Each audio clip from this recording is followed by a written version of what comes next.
episode number 8 of the Go for Two podcast. I am your host, Jackson Wallace. I got my buddy Lucas here with me. Lucas, how you doing, bud? Great. Not really. I'm actually very depressed. Yeah, I know we've talked about this at length off the air, but you really want to talk about your about last Thursday? No, I don't. I mean, I'm just. I mean, Yeah. we might say some stuff later, but nah. I don't really blame you. Yeah, we had a little watch party.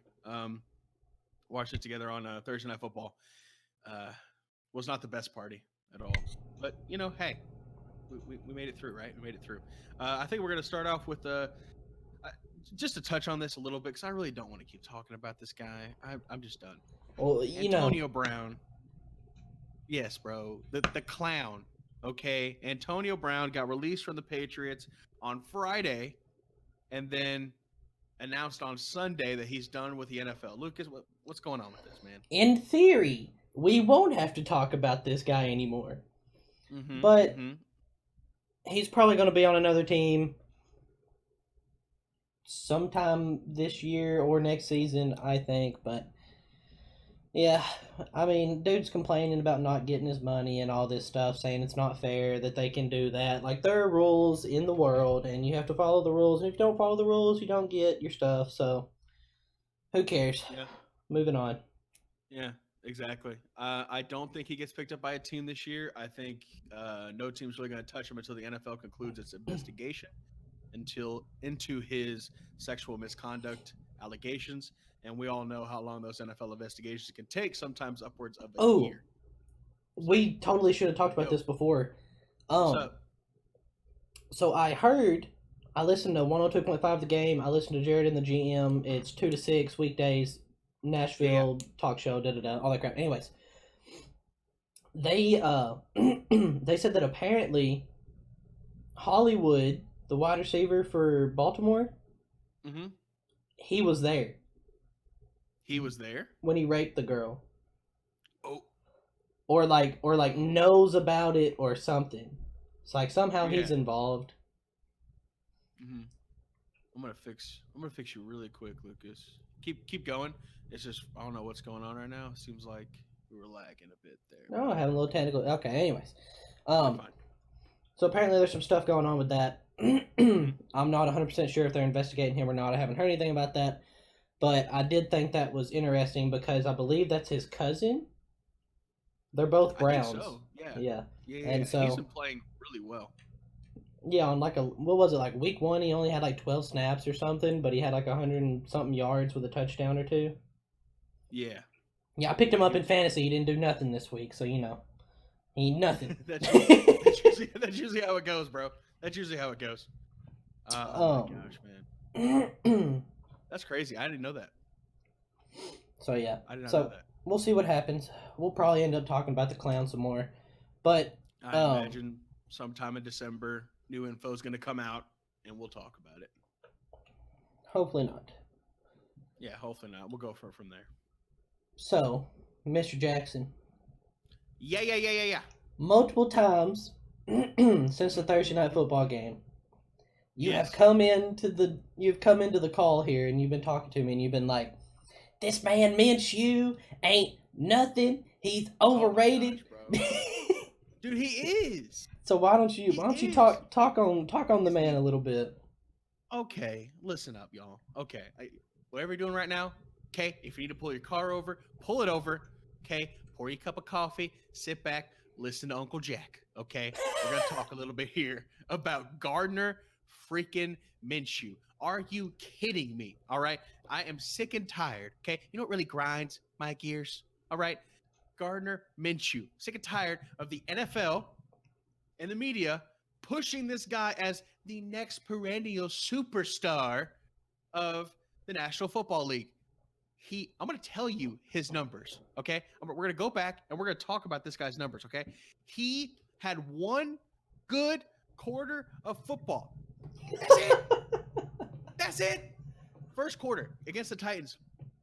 2 touchdowns, okay? He ended the game, I think he was 16 for 20, 202 yards. Okay, good completion percentage. Okay, I'll give you that. Good. Here's a cookie. They were mostly dump-offs. Yeah, little check downs in there. After the first quarter, he was irrelevant. Irrelevant. He had 202 yards, okay, against a Titans team and I'm sorry, Lucas, that kept beating itself up and had multiple penalties. Okay, I'll get the actual numbers for you here in just a second. But Jesus, man, Gardner Minshew, and next thing I see, as soon as the Thursday night football game is over, I wake up Friday morning and I pull up Twitter because that's what I do. I get up, I scroll through Twitter, Facebook, whatever have you. Okay, we all have our morning rituals. So as I'm scrolling, I see this. Oh, the NFL. It's a Mount Rushmore of the NFL, and all four faces are Gardner Minshew. I immediately send it to Lucas. I said, Lucas, can you believe this? And he's like, bro, I know it's dumb. And I'm like, no. This is not just dumb. Okay, I can see the forest through the trees here of what the NFL's trying to do. They like his style. He's fashionable. Oh, he cuts his own jorts. I don't care. I don't care about his fashion, okay? Or if he looks, or if he's wrestled whales or any of that. I don't care. I care about how he plays on the field. That's all I care about. Did you say wrestled whales? Average. Yes, apparently this guy wrestled a whale in the Bahamas or something. And so it's got everyone all riled up. Oh my gosh, Gardner Minshew, I'm batting my eyelashes at you. You're so cute and adorable, and you're amazing, and you're the next NFL superstar. Who is Nick Foles? Did he even complete the Philly special? No. Okay, I'm tired of it. Sick and tired of Gardner Minshew, bro. Are you kidding me? I'm just gonna pull up these numbers for you guys right now. I'll give you the actual numbers. While Jackson's looking that stuff up, I will say that he started off with a 3-and-out. And then Adoree Jackson, the third in line cornerback for the Titans, fumbled the punt. So, and then he threw to a wide open guy on the next play for like a 10-yard touchdown. And I think that really got him going. And then he threw a couple 50-50 balls that were, it was like 2 or 3 50-50 balls that were pretty deep balls that I think Malcolm Butler just didn't win. Like, right. And I wasn't just like, wow, what a great throw. I was like, man, Malcolm Butler got outplayed. Titans beat themselves. They really did. A lot of miscues, a lot of misplays. So many penalties. Yeah, so many penalties. O-line not doing this. Mariota held the ball, I think, long maybe twice, but that's about it. Anyway, I do have some stuff on that, but yeah, give us the stats. Yeah, I got the stats. Okay, this is against Tennessee last Thursday night. Okay, so his he had started before against Houston and lost that game. So he goes into, he's playing Tennessee at home on a Thursday night, which Lucas broke it down for you guys last week. If you're a home team on Thursday night, you have a ridiculous advantage in terms of you're not having to travel. You get extra practice time. You get extra rest time. Lucas has the numbers and the math to prove it. Anyway, against Tennessee, he was 20 for 30, okay, 66% completion percentage, average. In the NFL now, 66%. Okay, if you're an NFL quarterback and you're completing below 60, you shouldn't even be on the field. So 66%, decent. Okay, average for a quarterback. 204 yards, 2 touchdowns, both of which came in the first quarter. 120 of his yards came in the first quarter. So for 3 quarters, this guy threw for 80 yards and no touchdowns. And that's it. Quarterback rating of 108. He managed the game. That's all they did. Okay, they had 15 rushing yards on 15 attempts until the fourth quarter with like 3 minutes left, and boom, Fournette popped one. The Jaguars played average. I think if they lose, no one's talking about him, and I think you can look at that game and you can see some key plays. Number one, we let them rip off. Leonard Fournette had -3 rushing yards until he ripped off like a 69-yard run. He ended the night with like 60 rushing yards or something, even though he had like a 69-yard run. And then that was just a blown play. And then there was also a couple third downs that we blew, especially on the last drive. I know there's a Logan Ryan pass interference call, I believe, that was just ridiculous. Like, if you listen to any of the Titans press conferences and everything, like, the coaches don't even think it was an actual pass interference, stuff like that. And I think Mike Vrabel's definitely a guy, like, he's a Patriot dude. Like, he would come out and he'd be like, that was a PI call, like, 100%. For sure. And, like, so we handed them some stuff. Yeah, didn't you say about the penalties though? Like you said, like after the game, and it's normal, right? Every team goes through and they submit the penalties that they think were false or the penalties that the Mm-hmm. NFL that the refs got wrong. Okay, normal procedure. Every team does it after every game. They have the NFL league office look at it, so just in case they can avoid any fines, etc. And how many penalties did they submit, Lucas? All 10. We got 10 penalties and we sent all All of them. 10. All of them. And I can tell you at least 7 of those were really questionable. At least 7 of them. It was insane. Absolutely crazy. But overall, and I went on a rant, Gardner Minshew, show me something more than beating a Tennessee team than beating themselves at home on a Thursday night.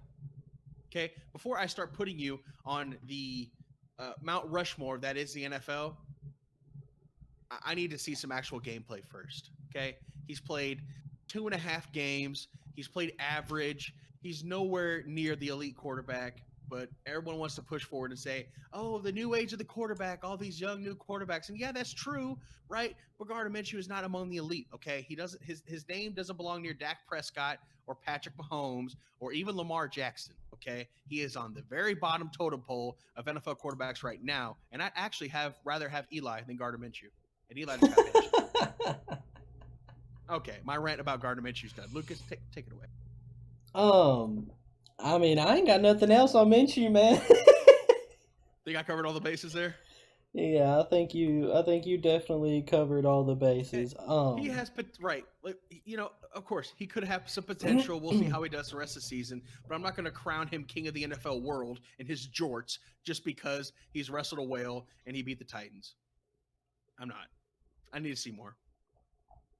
We'll see at the end of the season how well he actually does. So I think he loses his job to Nick Foles as soon as Nick Foles comes back. 100%. Dude won a Super Bowl. Yeah. And I don't think they're going to do good for the rest of the year. I think they were 0-2, and they felt like if they lost again, it was going to be over, and then the Titans just killed themselves, bro. Yeah. The fumble, the blown run, the terrible first half play calling. It's like second and 20. It's first and 20, second and 20. We're running the ball on second and 20 with Dion Lewis. I don't understand. Like we gave Derrick Henry 15 carries in week 2 so that we could save him for week 3, and then, I mean, it's 14-0 at halftime, and they got up to an early lead on you. Yeah. But it was 14-0 at the end of the first quarter, and there's 3 quarters left. I think we had 3.5 quarters left. It was 14-0 with like halfway through the first quarter. Yeah. You can still commit to the run, and I think Henry still. I mean, we didn't really give him a chance. We dropped back every play. Calais Campbell destroyed our right guard. Okay, look. I do have something to say about Calais Campbell on the sideline. Saxonville is back. Bro, you're like 80, dude. All right, you ain't done nothing since you came to this team, since like your first year on this team. All right, your whole team's washed up. Okay, that's just how it is. There's no control in the locker room. Jalen Ramsey played decent. He got beat by Tajay Sharp, who might as well not even be on the team. Let him have it. I'm just Saxonville's back. Whatever. Do you know what our right guard is? An undrafted rookie. Okay? This man was on the practice squad, and we had to pick him up because of injuries and stuff. And he wasn't even touching you. I literally seen plays where he ran right by this dude. Yeah, congratulations. Incredibly easy game. Yeah. Congratulations, bro. Played well. Saxonville's back. Yeah, thank you for getting like 9 sacks against the worst offensive line in the league right now. And you said something about the sacks. So I believe it was for all my stat people out there that love stats, all right? Because I've got people quoting Mariota stats at my face just 24/7, bro. I get on Twitter, Mariota stats. I get on Instagram, Mariota stats, calling for this man's head. That's all I've seen this week, bro. Everyone's trashing him. All right, you want to hear some stats? I got some stats for you, bro. Okay. Lay them on me. 3 of all the sacks this year, which I think is 17 on the Titans. I think that leads the league. Yeah. 3 of them are Marcus's fault, according to the stats. Holding the ball too long. Yeah. Yeah. That's 3 times in 3 games. That's not bad. but everyone's calling for his head on every sack. They're saying every sack is his fault. The Titans rank 30th in separation with their wide receivers. All right? And that's because we're going out there in bunch sets because our offensive line is garbage. So we're trying to help. So we're keeping extra tight ends. They're not going to get as much separation because they're slower. We've got Adam Humphries out here chipping players off the line. Okay? Like, we're having so much trouble with the offensive line that it is hurting our passing attack. Yeah. And it's just, I think everyone just needs to back off. It's week 3, bro. It's only been 3 weeks. Well, we're starting week 4 now. But everyone needs to chill. The season's not over. How can you be a fan and want your team to succeed, but call for this man's head? Like, you want him, like, you want this guy to just fail.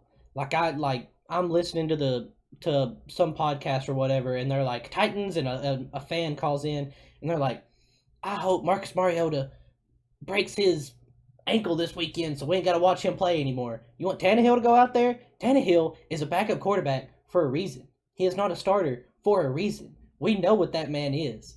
Okay? Like... Yeah. Oh, yeah, absolutely. So it doesn't make sense. Why do you want your team to win no games all year just so that we can go draft another quarterback? Because people think, oh, all you have to do is draft a quarterback and you're fine. We drafted Mariota, and now you don't think he's the answer. We drafted Vince Young. He wasn't the answer. We drafted Jake Locker, Zach Mettenberger. Both of them were good quarterbacks in college, weren't anything in the NFL. Okay? The NFL is a completely different beast. I rest my case. I'm done. That's all. That's all we're talking about the Titans. That's it. That's it for our Titans talk for this. That's all I can do. I'm losing sleep over this team, bro. Okay. Okay, all you podcast listeners right here, listen, level with me for a bit here, okay? When I tell you this man has actually been losing sleep over this, he actually has been losing sleep. I'm out here over how sending. the Titans has been performing. Yeah, bro. I wake up to at least 3 text messages a day from this guy in the middle of the night, 3 a.m. because he's watching Lord of the Rings and thinking about the Titans. Okay, so just I'm just saying, Titans they're gonna get a win. Okay, and here's why. Okay, because after this week, guess who comes back? Who comes back, Lucas? the boy. The boy. That's Big right. Daddy Long, man. I can't say it. Taylor Anyway, Lewan. Yeah, Taylor Lewan's coming back, and I think didn't you say somebody else was coming back and playing?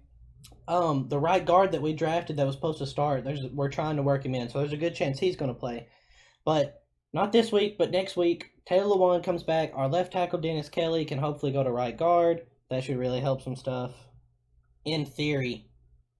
Right, in theory. But also, one more thing on Marcus. Almost forgot about this. So I did some math, right? Because once again, I got all these people quoting stats at me, and I was just mad. Yeah. This was like 4 a.m. I was doing this stuff. It actually says I started at 2:56 a.m. I can see it on my notes on my phone here. Yeah. All right. So this is the on-pace stats. I'm going to say Dak Prescott's because, you know, like you said, they're trying to make a star out of Gardner Minshew. If there's anyone they need to be making a star out of right now, it's Dak Prescott. Okay? This man's second in the MVP race. He doesn't get hurt. Yeah. Okay? Like I don't know how people out here like Carson Wentz is the best in that division. Negative. Dak Prescott has the best completion percentage since Amari Cooper joined the team. Since then, out of all quarterbacks, he's got the best. All right? Yeah. These people don't know. They don't. Okay, let them know. All right, so Dak is on pace to throw for 5,400 yards with an 82% completion percentage. Yeah, keep it going. Yeah. 56 touchdowns. Ooh. Only 8 interceptions and 700 rushing yards. Oh, baby. MVP. That sounds like an MVP. MVP. To me, bro. That's MVP stuff. I'm not saying he will. Okay. But to compare to some other notable quarterbacks, where Marcus is at, I'm not saying Marcus is as good as these guys. I am not saying, we've only played 3 weeks of football, so like things are going to look way different in the end. But I wanted to compare some names up to this point. All right. Okay. So Mariota is on pace for 3,700 passing yards. respectable, That's especially in today's that's league. 400 more yards than Aaron Rodgers, and 300 more yards than Deshaun Watson. Who, by the Yeah. way, so Mariota threw for 300 yards against Jacksonville. Watson threw for 160. Yeah. Okay, he had a 5-yard rushing touchdown. Congrats. The math doesn't lie.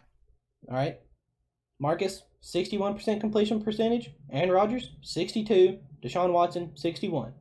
Pretty much in the same. Yeah. Marcus 21 touchdowns. Aaron Rodgers 24. Watson 24. Pretty much the same. They're very Rodgers- comparable, especially- Yeah. Marcus and Rodgers hasn't thrown any interceptions. Watson's on pace to throw 8. And then Marcus is on pace to have more rushing yards and a better QBR rating than both of them by like 20 points. Everyone, yeah, we're going for his head. And After week so 3. it was like I'm not saying he's as good as those guys, although I think he's good as Deshaun Watson. And I don't think Watson's going to make it through the season if he keeps getting hit like this. Right. Although he only got sacked twice last game, so that's a step in the right direction. Against the Chargers is only twice. It was only twice. It wasn't 7. Yeah. So What about hits? He got the ball off, but he got hit. hits and pressures. That's a different number. That's a different number. Yeah, So that's a different number. A little higher. yeah. So anyways, I had to do that for all these stat heads out here, man. All right. I got people with their glasses like, yeah, according to the stats, Marcus is terrible. Dude, get out of here. Get out of here. All right. You don't know stats. All right. What were we actually talking about?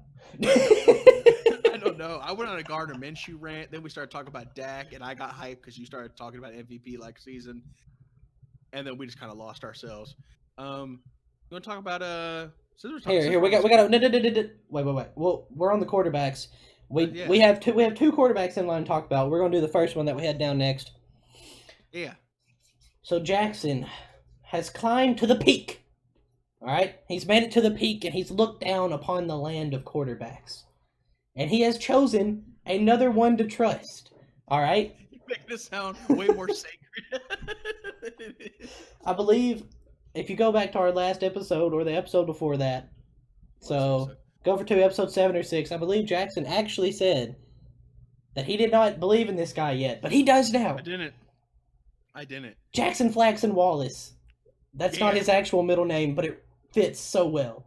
I was called Action Jackson in high school. Yeah, it's terrible. Okay, Everyone anyways. calls me that. All right, so Jackson has faith in Lamar Jackson, the quarterback for the Baltimore Ravens.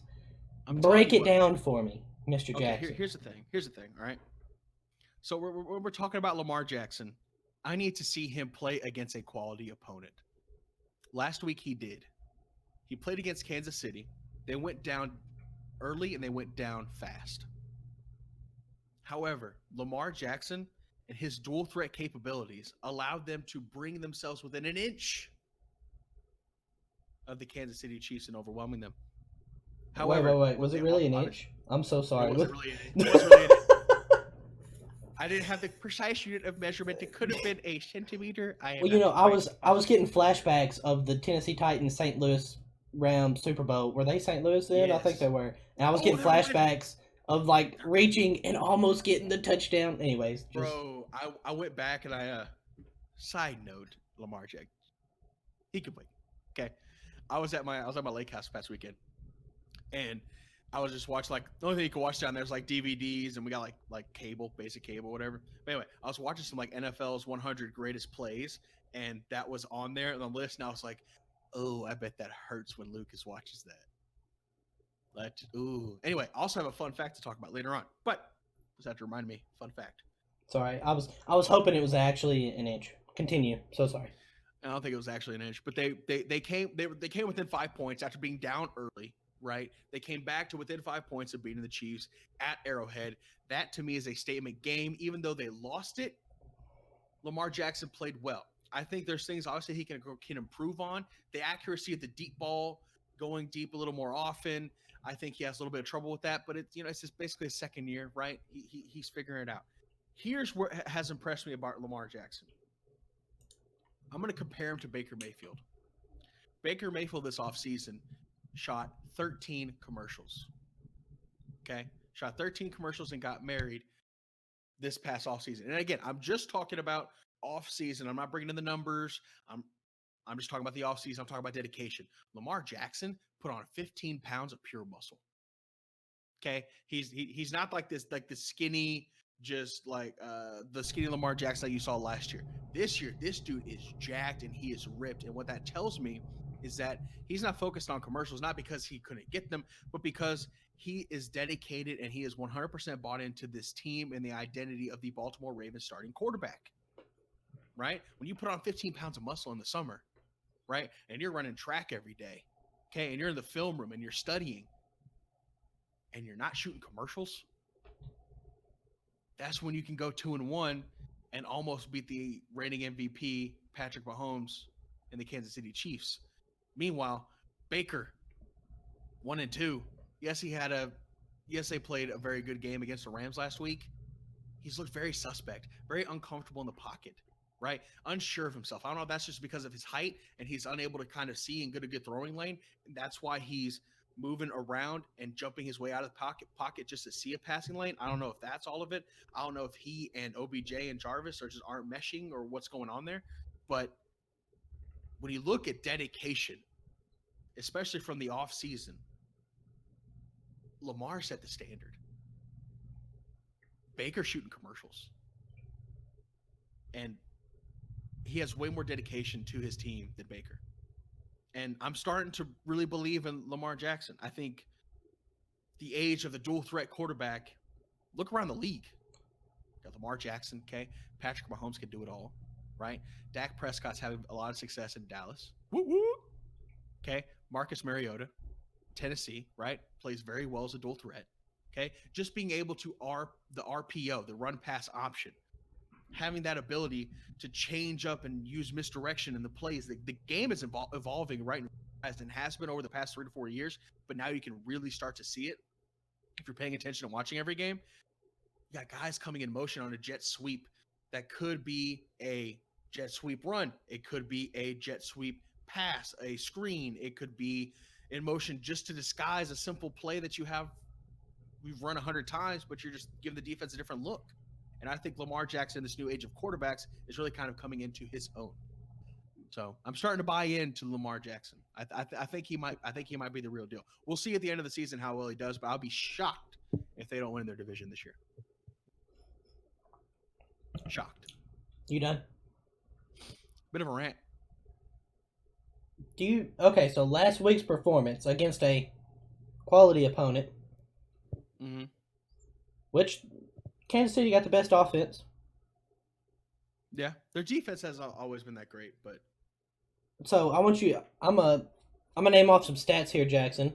While I'm doing that, can you please look up for me real quick where the Chiefs defense ranks? You can just go into the fantasy or wherever you want to go. Yeah. Tell me where they rank. All right. So, last week, Lamar Jackson had 43 passing attempts. He completed 22. Yeah. He threw for 267 yards. No touchdowns. No interceptions, which is good. He ran for 46 yards. And 1 touchdown. So this man's got 300 yards and a touchdown in total. And he missed 21 balls. Yeah, they pass it way too often. But I think that's because they got into it. They got down early. They got into a shootout match with Kansas City. You're not going to win those games. But he showed a lot of heart. So this game changed your mind. This is the game that gave you faith. This man missed half his passing attempts, only threw for under 300 yards. Yeah. And only had 46 rushing yards. Here's what's impressing me, okay? It's not just the game, the quality opponent. I learned how much muscle this dude put on the offseason, okay? I learned about his workout regimen, his training regimen, what the coaches are saying about him, what his teammates are saying about him. I took all of that into account. beginning of this year, I will say I had just completely discredited Lamar Jackson. I was like, okay, fluke, whatever, runs extremely fast, can't really throw the ball that well. Okay, we get the first 2 weeks. Okay, yeah, everybody's excited about him. Okay, cool. Let me actually take a deep look at this guy. And I took a deep look at this guy over this week, and that coupled with him playing a great game against Kansas City has led me to the opinion he might just be something. To answer your Okay. question. Okay. I do It's not have faith solely yet. based off one I game. don't have faith yet. All right, this man You has don't? played You're not buying in? Miami, Arizona, and Kansas City. That's not exactly some of the best defenses in the league here. Okay? Right. Okay. I don't see how, like, nothing here changes my mind yet because it is only week 4 of the NFL, Of and course. I can't just flip like that. It's too early for me to flip like that when going against these type of defenses. Mm-hmm. Also, I think the Ravens have really good coaches. Chiefs are ranked 16. So middle of the pack. Middle of the pack. Right? Not an elite defense, but an elite team overall. If you're going to get into a shootout match with Patrick Mahomes and almost come back and win, shows me a lot. Well, yeah, but do you think it's that like he almost brought his team back, or do you think it's that Kansas City let off the gas because they were up by a gazillion points? I think it's a combination of letting off the gas. I think it's a combination of that stout Baltimore Ravens defense that I think if they picked up Jalen Ramsey, they could really be dangerous. I think it is a combination of heart and soul from Lamar Jackson and not giving up, even being down early, and willing his team to come back. Right? He showed me a lot more dedication and heart and fighting it than this past game with Baker and the Rams. Right? Obviously the Rams have a better defense. Obviously the Rams got to the quarterback a lot more, but I just felt like Baker was uncomfortable, man. Just wasn't settling, like even at times when he wasn't pressured or rushed, just being very kind of loose with his throws, very antsy, very back up. I'm going to throw this off my back foot, even though I do have time to step up and complete a deep pass here. Mm-hmm. Although Freddie Kitchens does not help Baker with his offensive play calling. Definitely not. Definitely not. He definitely doesn't help him. So later on in the year, we'll have more of a deeper analytical comparison that we could throw the stats on for these two quarterbacks. But I'm just talking about in terms of, I use Baker as an example as an extreme overhype, not attention to detail. I'm going to go shoot 13 commercials, do whatever I want in the offseason, to Lamar Jackson buckling down, putting his nose to the grindstone, gaining 15 pounds of muscle, and it's showing so far in the season. That's why I picked Baker. The Browns have played 3 good defenses, though. I'm going with Baker over Jackson. Like right now? Yeah, right now. I think he's just a better quarterback. If you look at who they've played, like Browns played the Titans, killed themselves with penalties, absolutely destroyed themselves, and Baker threw 3 interceptions in the 4th quarter because he's trying to bring them back. I get that. He was forcing stuff. Second-year quarterback, that's going to happen. If Lamar Jackson was in that thing, you would see him act like that too. Maybe. Just like he did this week. He didn't complete half of his passes because he's like stressing, trying to bring his team back, and he just can't do it, just can't get over the hump. And he didn't throw any interceptions, but I don't think he has the guts necessarily that Baker does. I think Baker is a little fiercer. They're two completely different entities, two completely different types of quarterbacks. They are. Right? We're kind of comparing apples to oranges here. But Baker played the Titans defense, the Jets defense, and the Rams defense. And I just don't think you can compare I don't think you can compare them yet due to their opponents. That's just me. Well, that's fair criticism, but I do think I can compare them off of dedication in the offseason, which is what I was going for. But he shot commercials, but you don't know what Baker did. That's what I just said. Baker was shooting 13 commercials, and his team is playing completely very poor, disciplined football. But Right? that's not Your his starting fault. quarterback- He's but not the your one starting committing all the quarterback- penalties. He's not You're a losing the starting games quarterback for in the them. NFL, right? You have to own it. You have to be out there with your team. You have to fix these things. You have to be positive at the podium and taking criticism well. Instead, we're worried about OBJ and a watch that he's wearing. Like it's just so many distractions. With Okay, that. And Baker can't control OBJ. I'm not saying it's all on Baker. I'm just saying you're shooting 13 commercials. Your team's out of whack. You're undisciplined. Clearly committing a lot of penalties. You have OBJ continuing to be a distraction by wearing a watch and refusing not to wear one in the games, right? And then I'm just using it as an example of comparison when you flip the switch and you look at Baltimore and the moves they made in the offseason, the acquisitions that they had, and just how much they put their nose to the grindstone and figured stuff out, both as an organization and from a quarterback standpoint. Two completely different models of offseason training and work ethic. The Browns and the Ravens. And that's why, a big reason why, Browns are 1-2, Ravens are 2-1. Ravens can compete with Kansas City. Browns wouldn't even come close. They've also played easier teams. But anyways, we will move on. We'll know more later. But I oh, he shot commercials. But that doesn't mean that he didn't skip workouts that day. He wasn't like, all right, Coach Kitchens, man, don't worry, bro. I'm gonna go shoot this commercial. Don't worry about practice today. It's time taken away from being an NFL quarterback. Okay. Anyways, on to the next quarterback of discussion today. Yes. Daniel Jones. Daniel Jones has come in and replaced Eli and led them to a win over a ugly Bucs team. Mr. Jackson? Yeah. Is he the answer? I don't know. I've seen him in a game. I'm not sure. I don't know if – I think the controversy around this year has been not if Daniel Jones was good. Is Daniel Jones worth the number 6 pick? Could they have gotten him later? Should they have picked him in that spot? I think that was the point of debate, right? Especially around the NFL draft, right? Am I correct?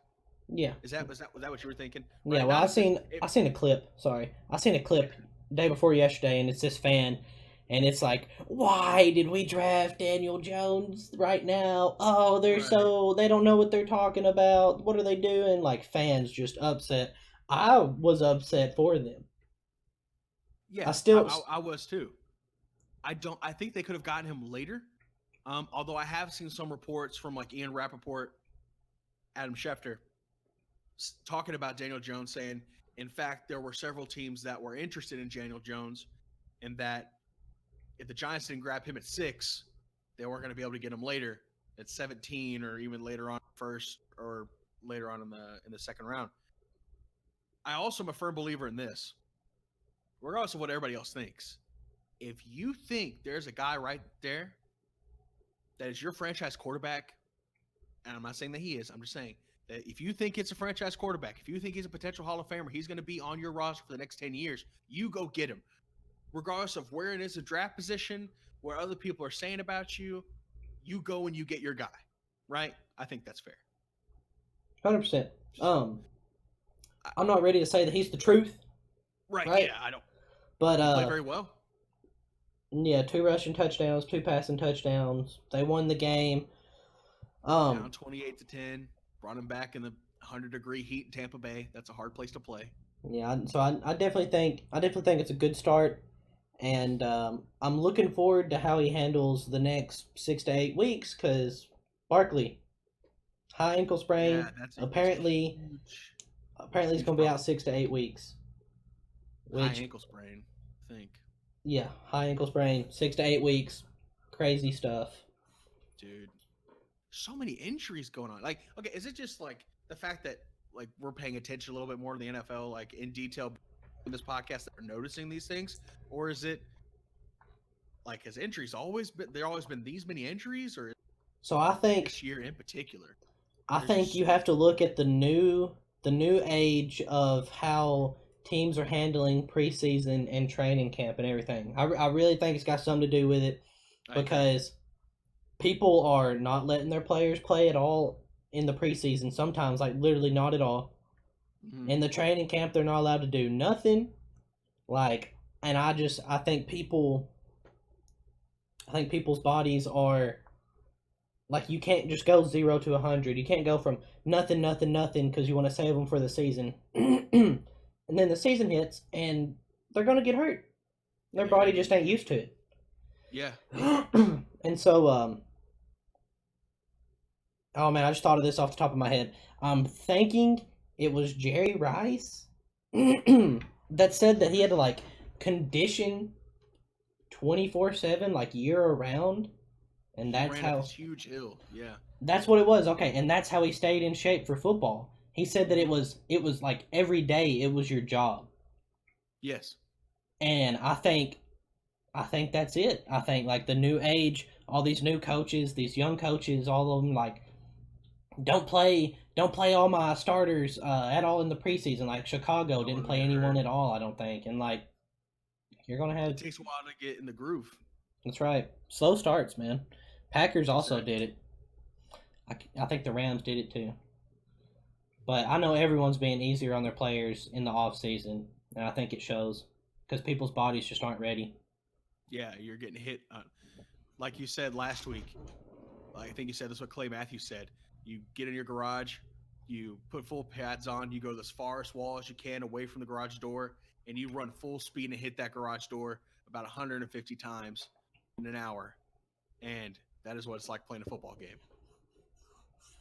You just come, and you can't go from 0 to hitting your garage door 150 times in an hour with a snap of a finger. Like you gotta warm up and get into it. So I think I agree with you on that sentiment. I do.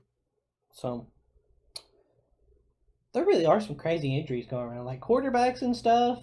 And Yes, man. A like lot of new quarterbacks this I think it's been some big players too.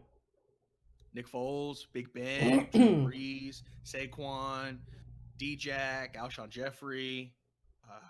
Those are just the ones I can name straight off The the top of my halfback for head. the Chiefs is out. Their starting halfback Williams is out. Yeah, Williams. Uh, it's a lot, man. Crazy. We already said Nick Foles, but and with all these injuries, kind of the emergence of the new age quarterback, right? I think I saw a stat that wasn't it 60% of the league's quarterbacks are under 26 right now, 26 and under. Because you got you got Gardner Minshew, you got Dak, you got That sounds about right. I think this is the yeah, most. Mahomes. This is the youngest the quarterbacks have ever been because of all the injuries and everything. This is the new age of quarterbacks. I grew up watching Brett Favre, right, and Chad Pennington. Of course, Brady. He's timeless and continues to be. Yeah. Michael Vick, McNabb, Eli was still new. Philip Rivers was still new. You Steve had Peyton McNair. Manning's Whoop, whoop, whoop, Steve whoop, whoop, McNair whoop. was up when I started watching, and then just slowly, like some of those guys are starting to kind of fill her out. Like Brees has switched to the test of time for a while. Philip Rivers is on his last leg. Eli, of course, is done. A lot of these quarterbacks I grew up watching in middle school and high school are kind of being pushed out the door at this point, and that's just the way the NFL goes. And then you have the new elite starting NFL quarterbacks. It's a brand new age. I can think of Philip Rivers, Drew Brees, Aaron Rodgers, Brady. Those are the guys left that I've watched, that I've started when I started watching football. Everybody else is gone. Yep. It's definitely, and it's time. Like Oh, it yeah, has for to sure. happen. Oh, definitely. I'm not complaining about it. It's just interesting. We're going Um, into a brand new generation of football. It's exciting. a little small tidbit of information Yeah. before we get to the next subject. Crabtree got released from Yeah. Arizona today. Who is 0-2-1? My bet is looking nice. They should have won the very first game. Okay. And the second game, they just got beat on. This third game, they just got beat on by the Panthers. Okay? With a backup quarterback. They don't Who even is need looking- Cam. Who is looking good. What did I say about Mr. Cam, Mr. Lucas? You know the coaches. thinking- You know the coaches have already come out and said that they're starting Cam Newton as soon as he gets back, no matter what, right? I know. I'm thinking this is gonna be you get a lot of public peer pressure. This other guy starts playing really good, keeps it up. Against the We'll Cardinals. see. Yeah, against the Cardinals. All right. We'll see. Okay, I don't think he'll be a Panther next year. You know, we've been talking a lot about teams Mm-hmm. playing all these bad opponents. all these good teams playing bad teams. Let's talk about another good team, Miss Jackson, Yeah. Let's get it. who right now is looking fiery. They're spicy. Are we talking about them? Oh, We talking about that time? It's Is that it time. that time? It is. Okay, you ready to be? I'm gonna hit you with it. Okay. Here we No, go. please don't. Oh man. Lucas, here we go. Guys, if you're in your cars right now listening to the podcast, you might want to turn me down just real quick. How about them Cowboys, Lucas? Boy, did they look good. Man, I thought Miami was going to beat them in the first quarter. What are you talking First about? half, let's exclude that. Let's not even talk about the first half. First half was awful. I'm gonna tell you. Okay, actually, you know what? We're gonna talk about it. In the first half, I believe our players had a hard time getting their heads out of their behinds, if you will. Okay, I think that they saw that Baltimore and New England each put up 40 and 50 burgers up on the Dolphins, and they're like, "Hey, let's pad our stats and get those contracts. Secure the bag." But they started playing for stats instead of playing for the win and taking what the defense gave them. They gave the Dolphins hope, right? They weren't running the ball very well. Dak was making dumb plays, although he did make a beautiful conversion on 3rd and 20 to the very own next Hall of Famer, Jason Witten, first ballot, no doubt. And a couple of nice plays to Amari Cooper. But second half, I'm telling you what, I don't know who got in their face. I don't know if it was Dak himself. I don't know if it was Zeke, Jalen, Leighton Vander Esch. I don't know who it was, or if it was Witten. Jason Garrett clapping in the background. But I think someone got in their face and were like, it might have been Witten, and said, "Guys, let's go. We are not playing well. We're letting them we're shooting ourselves in the foot. A holding call, right? Pass interference call here, false start there. Just little dumb penalties, and we would 20-yard completion to Amari Cooper. Oh, call it all the way back, bring it back, holding, number 77. It was just constant, right? Just shooting ourselves in the foot, and we were executing and making plays, but our heads were in the game. And boy, oh boy, Lucas, are you ready? They came back. Second half, very first drive, Dak gets the ball. What does he do? Boom, 76-yard strike to none other than Randall Cobb.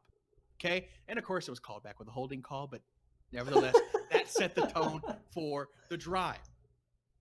He went a perfect 9 for 9, 82 yards, or I think it was actually 80 yards, 9 for 9, 80 yards down the throat of Miami, and caps it off with a touchdown to Mr. Amari Cooper, playing extremely well. In the second half, they actually looked like the Dallas Cowboys. Dak was taking what the defense gave him. They brought in some different concepts, and they started running the football.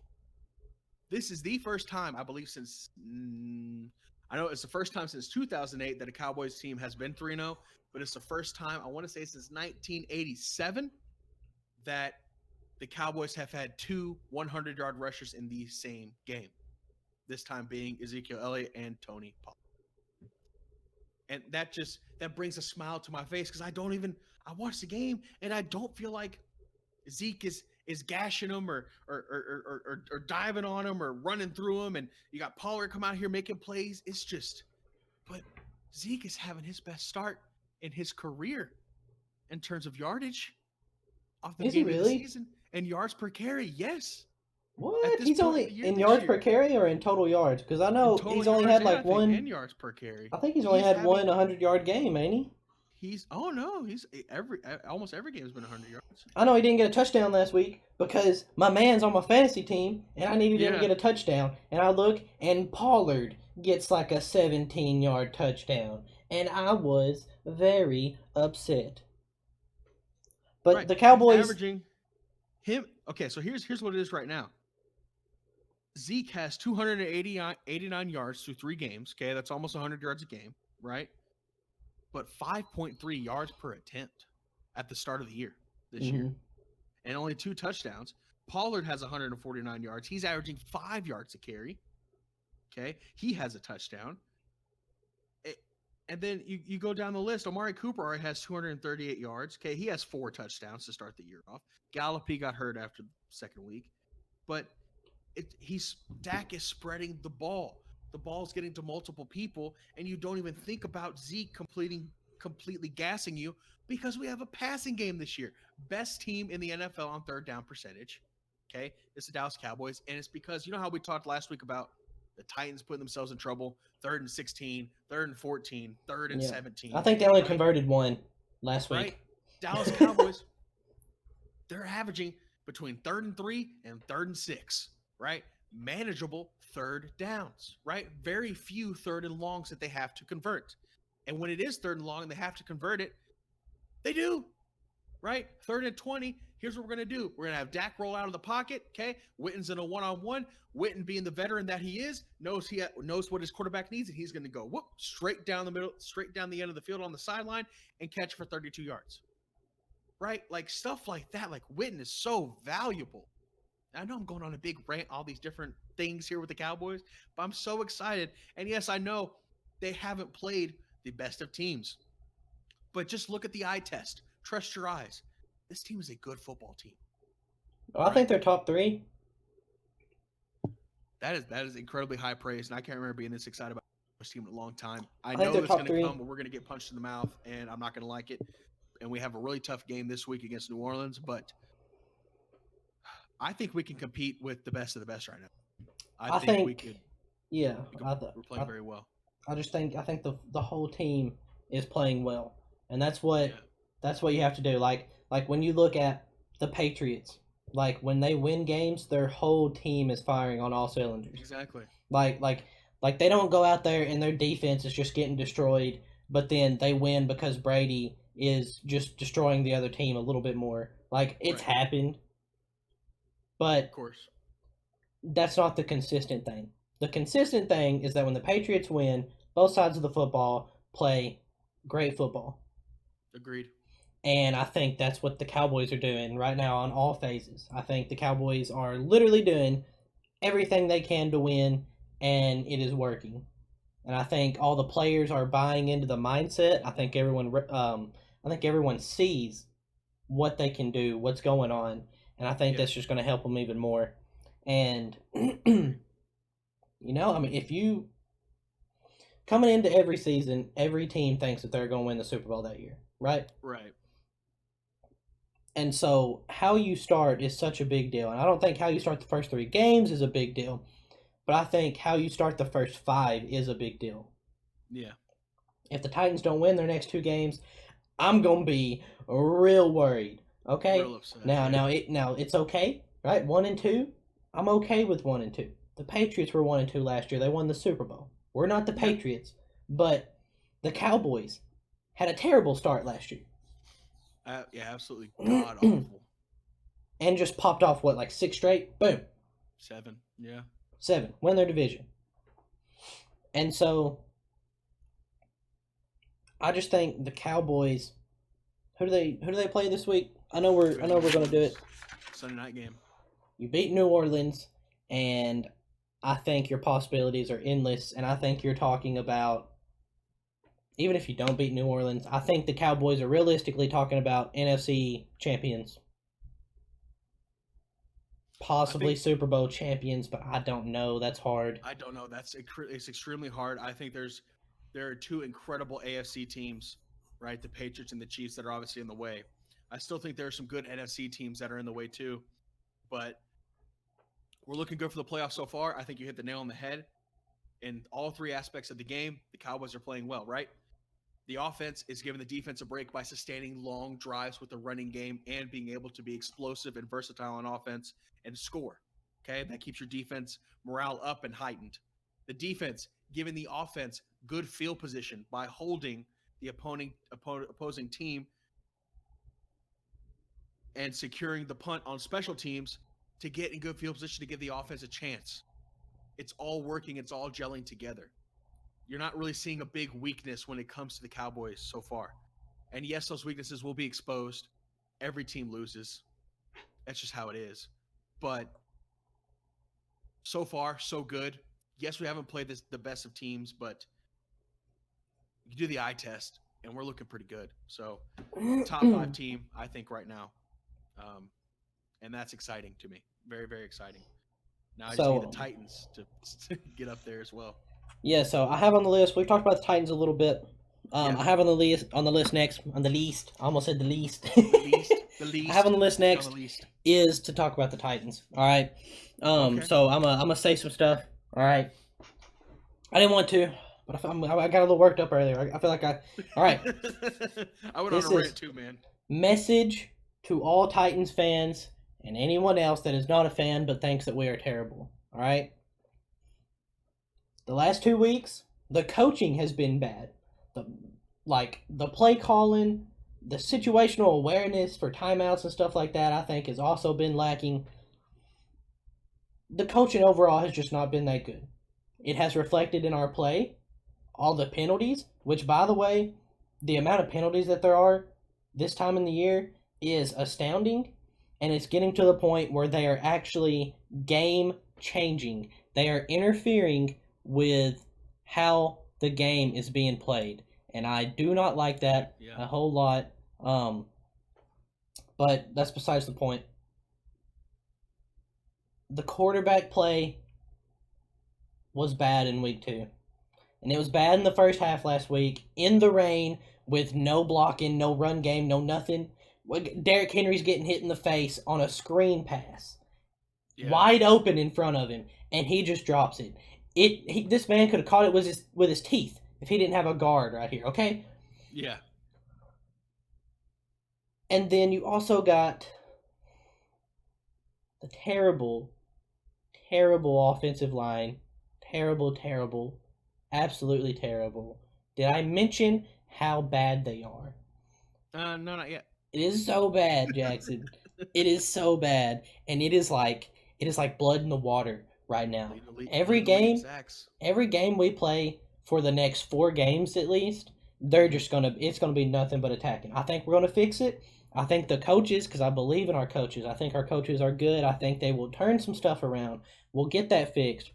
Hopefully, we don't put Adoree Jackson back to receive punts anymore. He made like 3 mistakes last week, and one of them was a fumble. Oh gosh, that's terrible. All right, I got Corey Davis catching one-handed passes, and we're like, yo, and then he fumbles the ball. Now it didn't get turned over; it went out of bounds, but he wasn't gonna get it. Yeah. And so, I think the team as a whole has been playing bad, and I look towards the coaches to fix that. I think the coaches fix it. I think the defense stops giving up the chunk plays. I think the offense gets its stuff together. Maybe not this week, but in the 2 weeks after, in the next 3 weeks, I look to the Titans to fix their stuff, because this is what the Titans have going for them. Which, by the way, I'm gonna say this into the mic. I'm gonna get real close to the mic. All right, I'm gonna get real close. All right, this is something that everyone needs to hear. It is week 4. We have played 3 games. We have played 3 games, Jackson. All right? And I got people out here thinking the Titans aren't going to win a game for the rest of the year because we ain't got a quarterback, we ain't got a coach, we ain't got wide receivers, we ain't got a tight end, we ain't got nothing. We got tight end, we got Delaney Walker. All right? You can't say nothing against that man. For real, the dude's But- a freaking tank. He definitely is. He's awesome. But what we have is time. We have time. And in the next 3 weeks, I look to the Titans to fix their act. I think in the next 3 weeks, we go 2-1. I like it. All right, that makes us 3-3, and with an Very easier, doable. we have an easier middle part of the schedule. Like the beginning of our schedule is pretty tough. You got Cleveland, who thinks they're going to win the Super Bowl, beat themselves. They're still a good team. Myles Garrett is a hoss. All right, He that really dude and his is, bro. animal. So much talent on that team. Just So much. terrible coaching. Okay, go ahead. Second, we play the Colts. All right, we're going to talk about Brissett next. Ah, yes. I think the Colts are one of the best all-around football teams. If you do not look at just if you leave the quarterback position out and you look at the rest of the team, they are one of the best teams, and I think that their coaching is outstanding. And that showed Yeah. last year. They had amazing coaching. And we played Jacksonville last week. Their defense is what, like top 5 in talent? Yeah, especially with Jalen Ramsey on there. I mean, Deshaun Watson, Although 150 yards. we didn't touch on it, but yeah, Jalen Ramsey asked for a trade, so we'll see how long he stays with Jack. Yeah. Well, we talked about that last week, I believe. Um, Oh yeah, you're right, we did. but he's probably going to end up staying. He's going to get that money. We're going to see what happens. Secure the bag. So I think we've had a hard start, and the reason it's so hard is because we beat Cleveland, and then we beat ourselves against the Colts. You have a chance to win the game still, and you drop the ball. Yeah. Tajay Sharp, all he has to do is catch the ball and literally fall on his butt, and instead he turns around and tries to make a crazy play that ends up losing him a yard, and we don't convert on third down and end up having to punt the ball, right? Yeah. We commit easily be all 2-1 these right now. penalties. Against Jacksonville, we fumble, right? If you start off and it's a 3 and out for them and you go down and score a touchdown, I think you win the game. I think the fumble, it's the beginning of the game, but I think it was a huge momentum swing, and I think you still had a chance to come back and win, but I think that when it mattered, you committed mistakes. You had penalties. When it mattered later in the game, penalties ruin the game for you, and you just can't let that happen. And it's just ugly football, and you can't be playing ugly football. That's right. So we play Atlanta, and then we play the Bills, and then we play Denver, I believe. Okay. So, honestly, I think we'll go 3-0. Denver is 3-0 right now, but I think, or not Denver, sorry, the Bills is 3-0 right now. Yeah. I think we beat them anyways, but like we'll see what happens. So, I gotta ask you because we've been talking about quarterbacks all day, Mr. Jackson. Let's lay it on me, man. What's up? What about Brissett, man? He looked like the second coming of Andrew Luck last week. You look like the second coming of Jesus last week. Oh my gosh, man. Mr. Brissett has been playing well. I think his high praise that he has received during the off season, or especially towards the beginning of the season when Andrew announced his retirement, he got a lot of praise from different people, but really believing in this guy, and I think he's showing why. I think he is a good talent in this league. I don't think he is a great player. I don't think he is top 10, maybe not even top 15, but I think that he is a starter in this league, and I think that's respectable, right?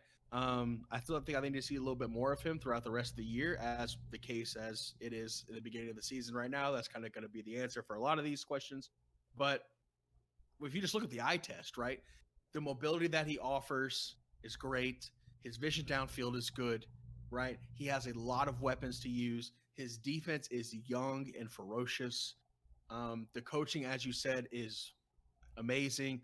Play calling seems to be doing very well as well throughout the year. So, he's a starter in this league. That's what I'll say right now. I won't say he's a star. I won't say he's a great player, but he's a starter. And that means a lot in this league. So Brissett this past week, 28 for 37, 76% completion percentage, 310 yards, 2 touchdowns, had a 118 QBR. Solid game. Had an awesome game, and I think if you look at, they're 2-1. They beat the Titans and they beat Atlanta. I think if you look at those games, the Colts don't beat themselves, right? I think that comes down back to the coaching. I think the Colts come into each game and they're like, all right, here's our game plan. We're going to execute it. We might win by 1 point, but we're going to win. They lose to the Chargers by 6 points. Thank you so much. They beat the Titans by 2. They beat Atlanta by a field goal. All right, and when it comes down to it, they're clutch. Mm-hmm. And then when they make the other team make mistakes, Atlanta and Tennessee both beat themselves, in my opinion. Like he didn't throw an interception against Atlanta last week. Matt Ryan threw an interception. Yeah. And when it came time to stop them at the end of the game for Atlanta to win, and they had to stop the Colts, they couldn't stop the Colts. Yeah, crunch time, clutch time. They just ran on them, got the first downs. They were getting no penetration. I'm sitting here, I'm watching this game, and me and my dad are just yelling, "Why are you not blitzing?" It's like they're not blitzing. They're getting no penetration. I don't know if the line is just that amazing, but they're literally putting like 4 people on the line, and the linebackers are playing off like it's about to be a pass. Like, your linebackers need to go ahead and be in the gaps Yeah, because they just ran on the there's entire drive. there's 2 minutes left, and they're trying to run the clock out because they're up, and that's what they're gonna do. And then it comes down, and on 3rd down, they do a run pass option and dump it off to their tight end Jack Doyle, who is one of their favorite targets, and he makes a guy miss and gets a 1st down. Ooh. So it's just teams just beating themselves against the Colts, and I don't think they can keep it up. They play Oakland next. They'll probably win. But then they play Kansas City. Then they play Houston. Okay, so I look for it to get a little harder for them after that. For So sure. we'll see. Yeah, we'll see. We'll definitely see what happens then. Yeah, they should beat Oakland. I think it doesn't matter what quarterback you got as long as you're realistically, as long as the rest of your team is really good, Yeah, the almost pieces are any there. quarterback can come in. And All so the pieces are there for Brissett to succeed. yeah. And He so doesn't have any pressure on him. their offensive line is so good. Yeah, he has no pressure on him. He's replacing Andrew Luck, who announced retirement a week before the season starts. There is no pressure on this guy. He has time. So And if they make the playoffs, then he's a hero. I don't think he's the reason they're winning, but I think he's giving them a chance. Right. And the but rest he's of the gonna be team is portrayed as the capitalizing. reason he's going to be portrayed as that, though. He's going to be Oh, portrayed yeah. as the hometown hero. If they make the playoffs, Oh, yeah. everybody's singing his praises. And I'm going to be so mad if he turns out to be like the next Andrew Luck. Right, like the next guy. Just because I look at the Colts in the AFC South and I'm like, you got Peyton Manning and you just inherit Andrew Luck and then you just inherit Jacoby Brissett. How? It is think so about the hard in talent. the NFL. Think about the talent pool in the Patriots quarterback room 2 years ago. It was the GOAT Jimmy Brady, G. Jimmy G, and Brissett now. And Jimmy G's 3-0 somehow. And Yeah, I don't know. Brissett's 2-1, playing well, replacing Andrew Luck a week before the season. Like, that's Well, a lot Luck to was do. hurt. Luck was hurt the whole time, so Brissett got all of He training got a lot of camp. reps. He got most of training camp, and he got Yeah, the that's true. preseason. Like, But still, yeah, I hear you. So to move on, yeah. time to What's talk next? about your enemies, the Redskins. Ugh. Is Gruden done in Washington? I need to know because I'm sitting here watching the game Monday night, and that is all I hear. Every other breath, it's like I heard a lot about that today, too. they're out here and they're like, Khalil Mack's having an awesome game. Gruden's getting fired. Case Keenum just threw a 5-yard pass. Gruden's getting fired. Like, it was every other sentence. And we're recording this Tuesday the 24th. As usual, we always record Tuesdays, edit on Wednesdays, and upload on Thursdays. To answer your question, as it is right now, I saw a lot of this today in all the talk shows and podcasts that we're listening to. Everybody's going for Gruden's head. He's been there 5 years? I think that's right. 6 years. 6 years? Okay. That's what they said last night. I think you're right. Yeah, he's been there 6 years. 5 of the 6 years, he did not make the playoffs. The 1 year he did, he had Kirk Cousins. Then they start franchise tagging him and push him out. Now he's in Minnesota playing very well in the NFC North.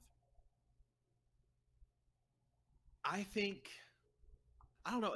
It just seems like the NFL is going through a cultural shift in terms of offensive schemes, in terms of culture and how we play.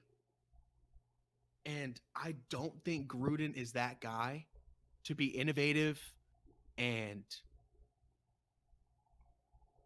to disguise what he's doing on offense. I heard one person say on the talk shows today, I think it was Marcus Spears. I think it's who it was. Don't quote me. But it was somebody on one of the talk shows, and he said Jay Gruden is a coach because his last name is Gruden. That's it. He's like, Dan Schneider, owner of the Washington Redskins, by the way, is not shy when it comes to spending money and getting good coaches, right? Mike Shanahan, Joe Gibbs, these type of guys. But something is wrong in Washington. I don't necessarily think it's just the quarterback's fault. They have Trent Williams holding out right now. I heard more about that last night. He's continuing to hold out because there's a trust issue within the organization. It's not because he wants more money or a different deal. It's because he simply right now does not trust that the organization is going to take care of him. So he's holding out until he can get reassured by the coaching staff and the organization. I think it might be time for a change in Washington. I don't know who the next coach is, but there seems to be a cultural shift in the league right now of new, young, innovative, offensive-minded coaches that disguise their concepts, that use a lot of shifts and a lot of different movements and motions, and that could bring a fresh face to the organization. Jay Gruden's been there 6 years. He hasn't made the playoffs in 5. In the NFL world, 6 years is right around that time to where more than enough time that more coaches get to say, hey, you either show us something, you either got it or you don't. I don't really blame Washington for going either way at the end of this year. I think it probably is time for a new coach. I don't know who it is, but I think just a fresh face and a new culture and a new scheme and a new environment would do a lot. Would do better for Dwayne Haskins and the Washington Redskins instead of trying to buy into something that's old and frankly it's just not working. But I know they've also been plagued by the injury bug and it's been rough in Washington. That's my take. I think we need to look at the GM a little bit more than Gruden. I think, like, can you name a star, just a stud that got drafted to Washington? Like in the past, like, let's just say since Gruden got there. Since Gruden got there, I don't think they drafted Williams. Like, do they have any stars? They drafted, I mean, they got Chris Thompson. He seems to be pretty good. Bruce, he just seems to be hurt. He's not an all-around stud. They didn't draft, I don't think they drafted Jordan Reed, maybe? Did they draft him? Has it? Well, like, the GM brings people in, too. Let's just look at their team right now. Like, name a star player on their team. I mean, right now, I'd probably have to say Vernon Davis. He's kind of an older tight end. I can't think of anybody in particular on defense. Josh Norman, who fell off the face of the earth. Yeah, after North Carolina. Yeah. That didn't pan out. Yeah, it's hard for me just to sit there and pick. I think the studs that they have right now, Trent Williams, they brought in Josh Norman. They brought in Alex Smith, although severe injury there. I think Kirk Cousins was fine there, honestly. They haven't had a answer at running back. Last year they had Adrian Peterson, who had 1,000 yards rushing. That's great, but I haven't thought of a great in their prime Washington halfback since Clinton Portis. They just 2006. It's like they're not even trying to draft one. Running backs. I don't know what's going on. I feel like. I'm going to look this. You keep talking. I'm going to look up like notable wide receivers for the Redskins in the past years. All right. Well, this is what I want to evaluate: the quarterback and the halfback position mostly. I look at quarterback. Kirk Cousins, I think, played perfectly fine for you. If you put better pieces around him, I think he can succeed. He's made the playoffs with the Vikings. We know that he can play good. He showed you that he could play well in Washington. You didn't want him. You bring in Alex Smith. He gets hurt. That sucks. You're in a weird position right now with Case Keenum and Dwayne Haskins. Your halfback is Adrian Peterson still, I guess, is your main guy, your workhorse, who's definitely way past his prime. Chris Thompson, who's not doing anything. Rob Kelly was okay at one point for a game or two, maybe. Hasn't really done much.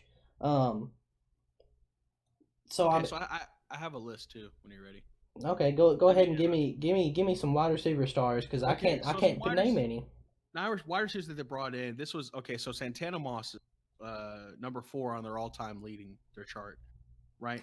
He was drafted in 2005. He left in 2014, so just after Gruden got there, right? Gruden got there 2013, Okay, I believe. You said 6 years, 6 years. yeah, Yeah, yeah. So he was there, okay, for a year. for a year because retirement. They Hmm. brought in Pierre Garcon in free agency. He got there in 2012, but he stayed till 2016, so they didn't bring him in. They drafted Jordan Reed when Jay Gruden got there. Okay. He's still going still there, but I think he's hurt. They brought in Deshaun Jackson in 2014. He left in 2016 to Tampa Bay. Um, that's it in terms of notable wide receivers So for what year did they make the the playoffs? Redskins. I'm gonna assume it was 2014, 2015, or 2016 because they had, I believe, Kirk Cousins, Deshaun Jackson, Pierre Garcon, all at the same time with a healthy Jordan Reed. Right. I'm gonna go and look through the seasons here. I'll get you an answer in that just a second. All right, I think I'm Um, correct in saying that. So now we're looking at a Washington team that does not have their star tight end Jordan Reed because he has been hurt consistently for like the past 2.5 years. The wide receiver corps is just okay. abysmal. Okay. So the last time they made the playoffs was 2015. That's the year that they won the NFC East. They went 9-7. Right. Everybody on the team was terrible. This was before. This was Romo was hurt. This was before Dak Prescott. They lost in the wild card round to the Packers, 35-18, and that's Jay Gruden. Jay Gruden got there 2014. Right. So I think in terms of talent on the team, it has gone downhill every year since Gruden got there. I don't know if that's his fault because I know head coaches play a role in drafting. Okay, you want to hear the records Yeah. since Jay Gruden got there? Okay, so he inherited a bad team from Mike Shanahan. Mike Shanahan left in 2013 with a 3-13 team. He got fired. Okay, so he inherited a bad team, went 4-12. Okay, we're gonna say first year not his fault. Second year he was there, he makes the playoffs, goes 9-7 and wins the division, ultimately losing the wild card. Since then, 8-7, 7-9, 7-9, and now 0-3. Right. That to me says time to change. And your team has gotten worse. I think you need to Yes. look at the coach and the GM and there has to be something going on there. I You agree. have no talent on the team. You're not drafting people. You're not bringing people in that can make changes, right? Like Yeah. the Titans were absolutely terrible. So what we do? We draft Taylor Lewan, highest paid left tackle in the league. Jack Conklin becomes the rookie Pro Bowl right tackle for the AFC his first year in. He's been dealing with some injuries, but he's back now, and he's not 100% up to speed, but he's still a good player, right? Of course. Derrick Henry, solid running back. We got him in the Yeah. second round, okay? Like, there are pieces available throughout the draft. You can do this stuff. We got Kevin Byard, highest paid free safety in the league now, and this man wasn't even invited to the combine. I feel like I think that's a good point. it is up to your coach and your GM to bring people in to give you things to work with, especially your GM, and it is up to the coach to win with what he has. And it sounds like he's around 500. I'm assuming Jay Gruden's overall record is around 500. That's kind of what it His sounds overall like. record's under 500. Is it like 4 just and under? 12. Oh, it's way under. Oh well, I didn't think about the 4-12. I thought about 9-7, Four and then like 12, then you got the 9-7, you got the 8-7-1, 7-9, 7-9, 0-3. okay, So I was all that thinking together. 7-9, 7-9, 9-7. so- We'll take the first one. Let's take the first year away from him because he inherited Oh, that okay. team. We'll take the first year away. So yeah, if you do that, In just under theory- 500. Couple games. Yeah, he's under 500 a little bit, but that's kind of where the league wants you to be. Like the league is designed for every team to be 8-8, right? Yeah, But that doesn't happen, obviously. But I just feel like it is your coach's job to take you above that, and he can't do it, and his teams are getting worse every year. I think it's time to honestly get rid of the GM and the coach. I think you get rid of both. yeah. Just you have Dwayne Haskins. They drafted Montez Sweat. Okay, they drafted Darius Cruz in 2018. He continues to have play injuries, but you're drafting these young players. Change the GM, change the coach, create a brand new culture, new Redskins team, build on Dwayne Haskins, start putting the pieces around it, fix the offensive line, sign Trent Williams for God's sakes. I don't know what you have to do, but there's not many offensive linemen that can go toe to toe with like an Aaron Donald or a Calais Campbell, and Trent Williams is one of those guys. So you sign him, you lock down your left tackle, you get Jordan Reed back healthy, and you've put pieces around them. Right? They've been picking off the last pieces in free agency, right? Deshaun Jackson in 2014, that was their big score. Josh Norman, they brought him over from Carolina, but free agency is not going to completely fix it. You got to draft from within too. Bro, Moving on from Washington. yeah, I do want to say real quick, he has come out and said that Haskins is not going to be playing next week. He said that he is not close to starting Haskins at all, so we'll see what happens. One more thing. From being hit so much. One more thing in your division, Philly is 1-2. Real quick, Yeah. Jackson. Quick word on it, buddy. Okay, so Philly's 1-2. I am super happy about that. That makes me feel awesome. I'd rather than be 0-3, but alas, they can't. they come back on Washington. Washington was up 17-0 on them at halftime. Broke my heart. I watched that game. I cried. By the way, Um, sorry, Washington's still going to make the playoffs. Just saying that. I'm That's still. his bold take. What are we betting on it? Betting a case of something. Why do we have to do a case? Oh no, Shannon Sharp and Skip do a case of Diet Dew. That's David. Or we can do a. I know we've been doing G Fuel hat or what's A up? case of diet, dude. We'll do game fuel. Game Fuel, another Game Fuel. I'm down. Yeah, we'll do some game fuel. G- I'll write G it Fuel down. Tub. No, like Mountain Dew, Amp, game fuel. Oh, okay. Yeah. Case of Game Fuel. There we Alright, go. I'll bet you a continue. case. Okay. Wait. I'm What gonna- is it? I'm gonna get it. Redskins make playoffs. Yeah, I'm gonna get a case of Game Fuel at the end of the year. I'm so happy about that. That makes me happy. I like the red and the blue. Those are my two favorites. The original is really good. The yellow kind of meh. All right. I like Keep them all. going. Game Fuel, if you want to going. sponsor us, let us know. We'll drink your stuff on Or G Fuel, I keep you back here Or G Fuel displayed on- at all times. Free during the advertising podcast. I'll just sit there and Yeah. drink it. to like our Appreciate total audience of 2 people, which is just us. Thank you. I mean, that just means 100% of our audience likes Game Fuel. All right, go. You're welcome. What you got? Philly being 1-2, I think right now they're plagued by the injury bug. You think about Deshaun Jackson, you think about Alshon Jeffrey. They'll come back. They'll be those deep threats, and they'll be the security blankets for Carson Wentz. Right now, I think Carson's taking way too many hits. I don't know if it's a combination of him not getting rid of the ball quick enough, if it's a combination of his O-line having injury, and just getting overwhelmed or flooded. But they need to bring in some 6-man protections and some different concepts in order to give Carson Wentz just a little bit more time. I know they have also been plagued by several drops throughout the past couple of games. That's not all on Carson Wentz. That's on the receivers as well.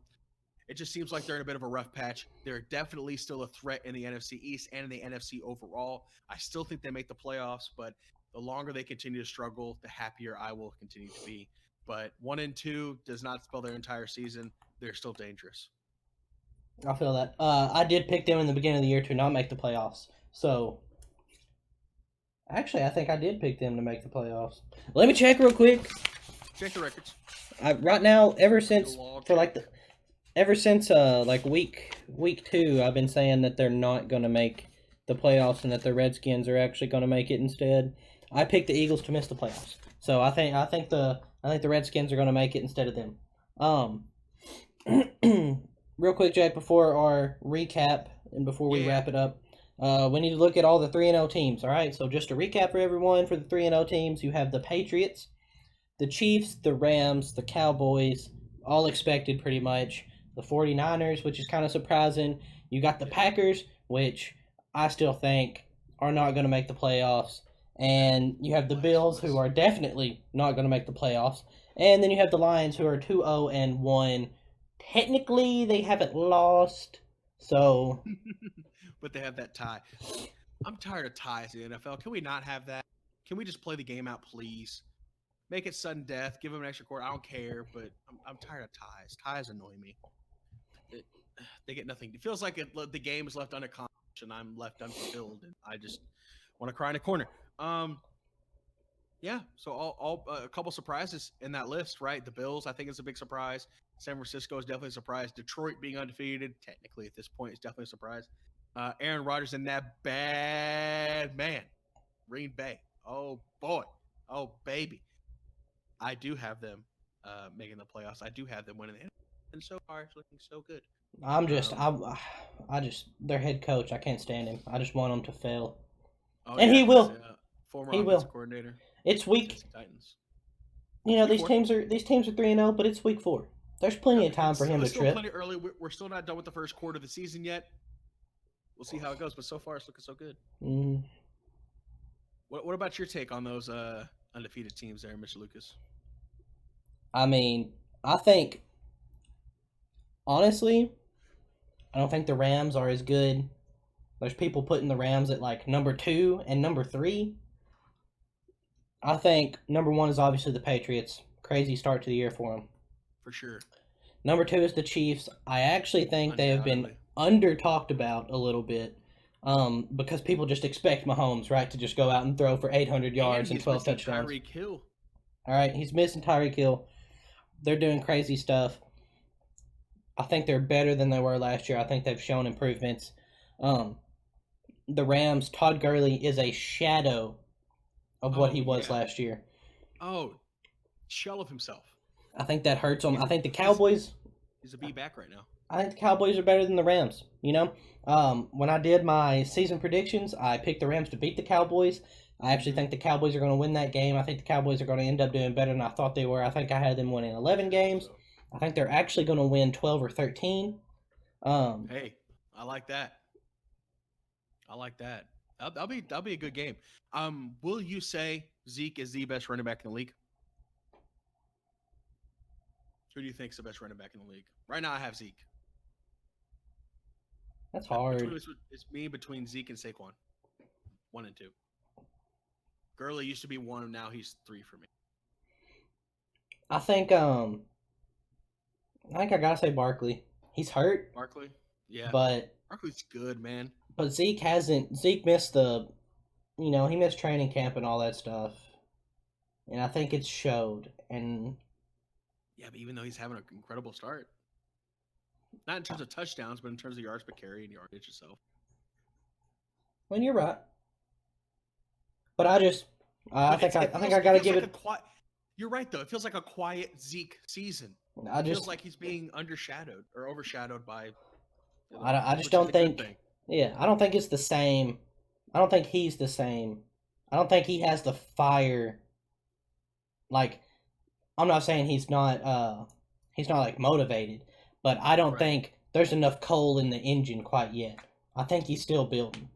I agree, which I think is good for us. If he's still building and hasn't yet reached season form yet, and we're having this good of a start, then he's going to be invaluable in November, December. That's when they do the best. All right. I don't think the 49ers, I don't think they win their division or anything. I don't So think so either.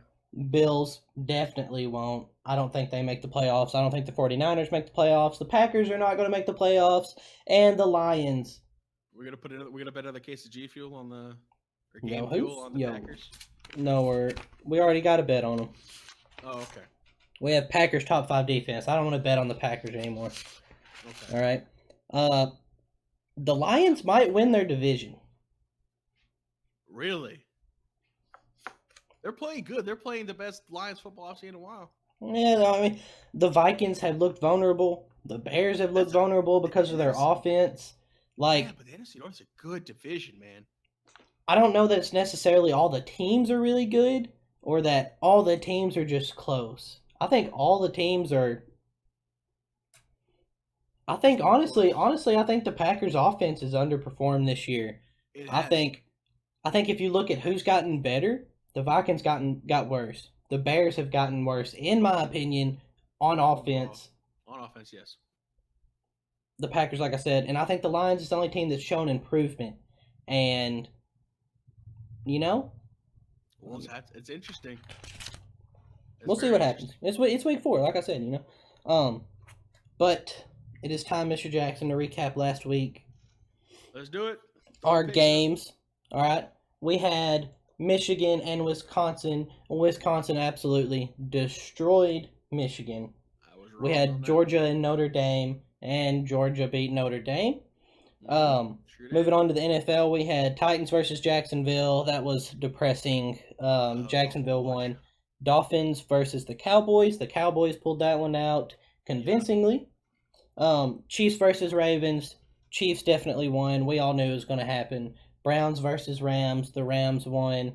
It was a close game. Honestly, though, Aaron Donald had a really good game. Yes. That was fun to watch. Jared Goff looked a little strange. Can't even lie. Yeah. And then the Bears at the Redskins, and just the story of that Go night. Can I just real quick? I had Case Keenum and the rookie wide receiver. Yo, this man was freaking out last night. So I got Case Keenum on my team. He's my quarterback. I'm winning by 2 points, and then the guy I'm playing has the rookie wide receiver that caught the touchdown with Washington. Ooh. In my head before the game starts, I'm like, I've got this in the bag. Ain't no way I can lose. If he throws a touchdown, I'm getting points for it too anyways. It's fine. Yeah. Everything's cool. Oh no. Case Keenum throws for like 16 gazillion interceptions and fumbles the ball. This man does a QB sneak in like the middle of the field, and He thought he was on the goal line or something. it sticks the ball up there, just gets swatted at. What are you doing? What are you doing? You ain't Thanos. That's You ain't one of got a those hold of Monday- it. That's one of those Monday Night Footballs. Come on, man. That's Yeah. exactly what that is. Like, why are you jumping over the top like that? I can understand in the goal line situation, but you're on the 50 line. So I lost. I lost that. I will say I won my money league. I'm 3-0 in the money league to win $600. Love it. Nice. All right, starting off great. I won because on the very last play of the game, the Seahawks were down by like 2 scores. They couldn't win anyways, but they wanted to like get a touchdown for momentum. So Russell Wilson drives them down the field. He's my quarterback, and they need like a 10 or 15 yard touchdown. Throws the ball. Time runs out. Incomplete pass. They call pass and interference. Get them one more untimed down. With 0 seconds on the clock and one more play, Russell Wilson throws a touchdown for me. Oh, that's the best feeling in And the world. wins it for me. Ooh, That's an Ooh. incredible feeling. Jackson, it was good. And I won, and So it felt amazing. So our picks for this week, Yeah, Mr. let's get Jackson. into the nitty gritty. All right, we got some pretty decent college matchups coming in again this week. We have 18 Virginia at number 10 Notre Dame. Notre Dame lost to Georgia last week, but they only moved from like 7 to 10. So what you got? What you got going on here? I picked Notre Dame to bounce back here. I do. I think they're going to bounce back. I think Virginia, especially coming into Notre Dame on a road game, it's definitely going to be rough. So I'll go with my Fighting Irish on that one. I definitely agree with you. I think Notre Dame pulls it out. Virginia 18. I think that's a little too good for them. Next we have 21 USC at number 17 Washington. This is a hard one. I'm going to go with the home team. This is incredibly hard because USC defeated Utah at home, the upset of the week last week. So as much as I want to go with USC, I'm going to go with the home team. I think that plays a big factor, especially in the Pac-12. Washington. I am going with USC. So yeah. All right, so I'm gonna gain a point right there. All right, I don't care about that number in front of the name. I don't care that Washington's 17, USC's 21. Right now. All right, Yeah, they're gonna win right this now. game. All right, Hey, Washington. Who needs them? Who needs them? Okay, get out of here. All right. All right, keep it going. What's up? On to the time. NFL. We got Thursday Night Football. Eagles at the Packers. Huge That's gonna matchup. be a Good game. I will go first this time. I think ahead. the Eagles start to try to gain momentum. All right, this is think so. like they're looking at this and they're like, the Cowboys are crazy good. The Who's home team? Redskins almost beat us. The Packers are home. Okay. For that reason, I'm picking Green Bay because Oh of my your math. gosh. Because of that. It's just the math that you showed me last week really convinced me. And Lambeau's a hard place to play no matter what. Playing them on a short week. Their defense is looking incredibly well. Philly's banged up. I'm going Aaron Rodgers. Nope. I don't care. I don't care about no Thursday night. Blah. Doesn't matter. All right. The Eagles The Eagles about to get this bread. They're coming in. They're desperate. The Eagles are desperate for a win right now. They need it. I That think is a good Carson point. Wentz is desperate to prove himself, not just to the people, but also to his teammates. You got the problems going in, and what better way to prove yourself than a duel against the bad man, The Aaron Rodgers, bad man, Aaron who I Rodgers. think Matt LaFleur is just ruining Oh, their the offense has definitely possibilities. underperformed. You are very correct in that their offense is completely underperformed, especially in the passing category. I don't know what's going on. They need to figure out their system and figure it out quick, especially if they want to make a deep run. All right. Who's next? This category of teams is the teams that beat themselves. All right. Yes. All right. I'm going to name 2 matchups, so there's 4 teams in total. If you combine all the penalties, it might be earth shattering. All right. Oh, These teams are you're right. imploding. At least 3 of Yes. the teams are imploding. So first off, you have the Titans are going to Atlanta to Ooh, face the that's a rough Falcons. game. We had a long week. All right, we had a long break. We got some That's rest true. after that Thursday night football. If there's a time to have a Thursday night game, I think early like we had it is the best way to do it. I agree. And I look at us to bounce back. I think we come out fierce against the Falcons, and I think we need to open up Mariota, and I think he will have a good game.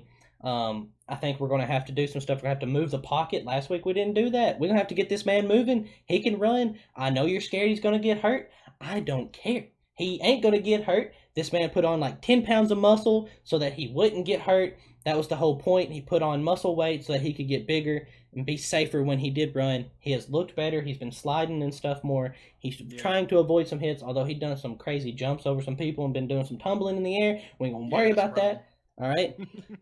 I think the Titans go to Atlanta and win. I'm trying to talk my dad into going to that game. That'd be awesome. Oh, that would be all. It's only like insane. a 3.5 hour drive. I'm gonna jump on you with that pick. I'm picking the Titans as well. I think the long week benefits them. I think Matt Ryan is having a really hard time with turnovers, and I think the Titans has the top 5 secondary, especially in the league this year. So I look for Tennessee to bounce back and pound the football. I feel like Derrick Henry's gonna have a big game. I'm picking Tennessee. By the way, I think the Falcons have like 2 safeties that are hurt. Yeah, they're banged up again. Julio versus Kevin Byard is going to be an incredible matchup. Ooh, I'm shaking. All right, the thought of Julio Jones just What gives me the Titans over the Falcons is Matt Ryan with interceptions versus the Titans secondary, plus the Titans having an extra time to prepare. And the Titans haven't thrown any interceptions yet. Just saying. Yeah. Just throwing that out there. All right, we may not throw for 600 yards, but we ain't throwing no interceptions. May fumble a couple times, but all right, yeah, you might fumble a punt, but the important people haven't fumbled. Anyways, what's next? The other teams that beat themselves, the number 1 team that beats themselves, the Browns, Yes, is traveling to Baltimore to face the Ravens, coming off a loss. I'll pick first on that one. I'm taking Baltimore. I'm taking Lamar Jackson. I think their defense is incredibly good. I think he is providing a good dual threat. Yes, the Browns have something to prove. It's a division game. It's a rival game. It's going to be tough. It's going to be close no matter what. But play against the Chiefs. I think you're going to beat the Browns. I'm picking the Browns. Ooh, okay. I'm going with the boy Baker. All right, don't quote me 13 commercials like that has anything to do with football. Okay, It has everything to do with his offseason preparation. all right. Look, I got OBJ out there wearing watches and signing watch deals, and this man is still one of the best wide receivers in the league. Okay, that's undoubtedly true. Yeah. I'm talking right now. Okay, But they don't seem to be in a flow. Shh. The Browns are going to win. All right. Okay. Sunday night football. The boys, the Cowboys. Never do that again. That was terrible. The Cowboys that was great. against the Saints. They are traveling to New Orleans this weekend. Your thoughts, Man, Mr. Jackson? I'm not going to be like you and abandon my team and pick somebody different just to try and win some kind of charity bet against my best friend. I am going to go with my hometown team. I'm going to go with the boys, the Cowboys. I think it is going to be a close game. The Saints are a heck of a football team. Teddy Bridgewater has looked incredible. I feel like they're going to throw some weird concepts at us. This is our first true test. I'm picking Dallas to win.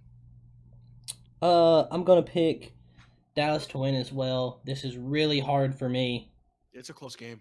It's really hard for me. But the Saints don't have Drew Brees. I really want to pick the Saints. I really want to pick the Saints, It's a but tough place to play, the Superdome, man. It's very tough, but it's a homecoming also for Dak Prescott. I gotta go.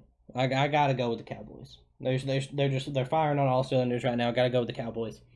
Last Love it. matchup, Monday Night Football. Vikings traveling to the Bears. Right. This is not the Monday night game. The Monday night game, Bengals. Oh, that's and right. That's right. Steelers. Sorry. We. But yeah, I we forgot. excluded this I game. got Monday night next to it. The Bengals and the Steelers is a terrible They're both 0-3, matchup. bro. And so to replace what usually is our Monday Night Football game, we're putting a way better matchup in there. All right, you're welcome, everyone else. All right, we're trying to give you something to care about. You don't care about the Bengals, the trash Bengals. All right, they ain't got a quarterback. They ain't got a wide. Well, they got some decent wide receivers, honestly. But you know what I mean. All right. Yeah, Steelers. We're not picking them. Who We're are the picking a big Steelers? game. No, Steelers are bad. Without Big Ben, are they even really the Steelers Yeah, I mean, even with Big Ben, were they the Steelers? That's the real question. this year? No. They were not playing Steeler football. There's a problem going on. I'm picking the Vikings to beat the Bears. Ooh, this is a rough game, but I'm gonna go with you. I'm gonna go Minnesota. Here's the reason why.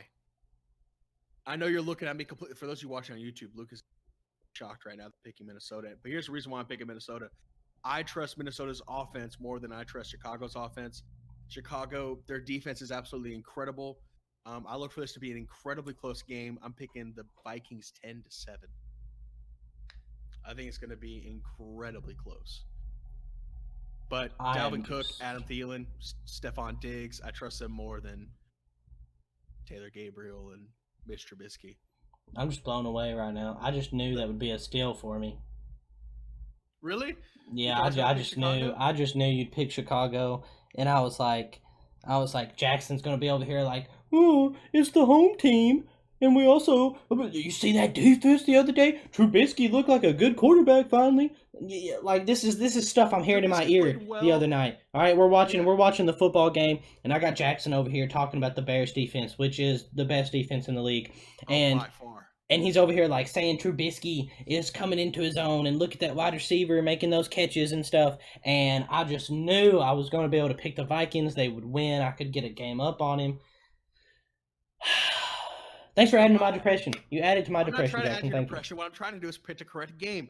And yes, Mr. Trubisky looked better, and it's something to build upon, and that's great, and that's fine, and that's dandy. The Chicago defense is undoubtedly the best defense in the league.